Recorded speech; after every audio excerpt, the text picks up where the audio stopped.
कोयले का टुकड़ा। अमित एक मध्यम वर्गीय परिवार का लड़का था। वो बचपन से ही बड़ा आज्ञाकारी और मेहनती छात्र था।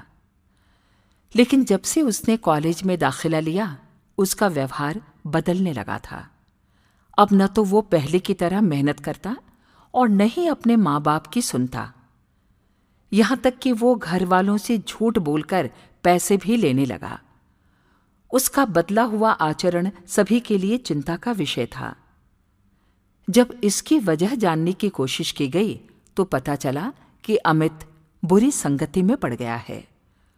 कॉलेज में उसके कुछ ऐसे मित्र बन गए हैं जो फिजूल खर्ची करने, सिनेमा देखने और धूम्रपान करने के आदी हैं। पता चलते ही सभी ने अमित को ऐसी दोस्ती छोड़ पढ़ाई लिखाई पर ध्यान देने को कहा, पर अमित पर इन बातों का कोई असर नहीं पड़ा। उसका बस एक ही जवाब होता, मुझे अच्छे बुरे की समझ है। मैं भले ही ऐसे लड़कों के साथ रहता हूं, पर मुझ पर उनका कोई असर नहीं पड़ता।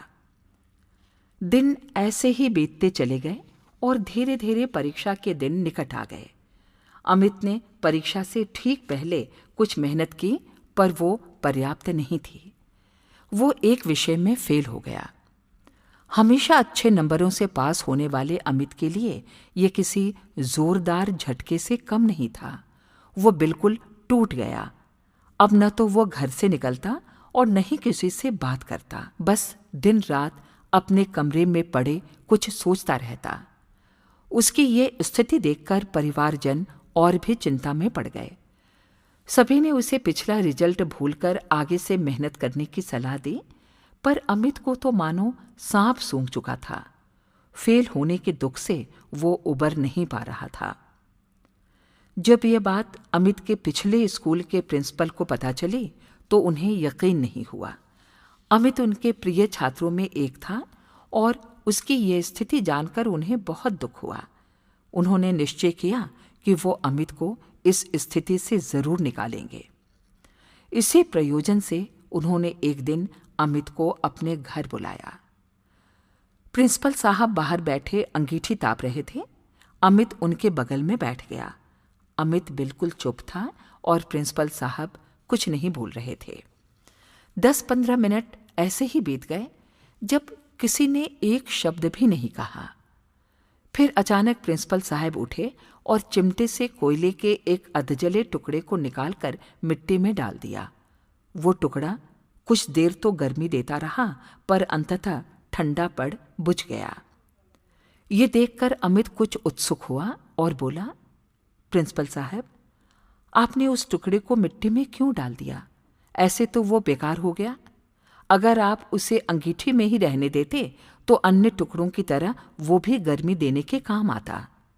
प्रिंसिपल साहब मुस्कुराए और बोले, बेटा, कुछ देर अंगीठी में बाहर रहने से वो टुकड़ा बेकार नहीं हुआ।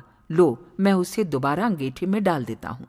और ऐसा कहते हुए उन्होंने टुकड़ा उठाकर अंगीठी में वापस डाल दिया।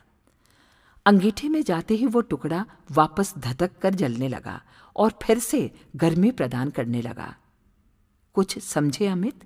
प्रिंसिपल साहब बोले, तुम उस कोयले के टुकड़े के समान ही हो। पहले जब तुम अच्छी संगति में रहते थे, मेहनत करते थे, माता पिता का कहना मानते थे, तो अच्छे नंबरों से पास होते थे। पर जैसे वो टुकड़ा कुछ देर के लिए मिट्टी में चला गया और बुझ गया, तुम भी गलत संगति में पड़ गए और परिणाम स्वरूप फेल हो गए। पर यहाँ जरूरी बात यह है कि एक बार फेल होने से तुम्हारे अंदर के वो सारे गुण समाप्त नहीं हुए। जैसे कोयले का वो टुकड़ा कुछ देर मिट्टी में पड़े होने के बावजूद बेकार नहीं हुआ और अंगीठी में वापस डालने पर धधक कर जल उठा, ठीक उसी तरह तुम भी वापस अच्छी संगति में जाकर मेहनत करके एक बार फिर मेधावी छात्रों की श्रेणी में आ सकते हो। याद रखो, मनुष्य ईश्वर की बनाई सर्वश्रेष्ठ कृति है। उसके अंदर बड़ी से बड़ी हार को भी जीत में बदलने की ताकत है। तुम उस ताकत को पहचानो, उसकी दी हुई असीम शक्तियों का प्रयोग करो और जीवन को सार्थक बनाओ। अमित समझ चुका था कि उसे क्या करना है। वो चुपचाप उठा, प्रिंसिपल साहब के चरण स्पर्श किए और निकल पड़ा अपना भविष्य बनाने।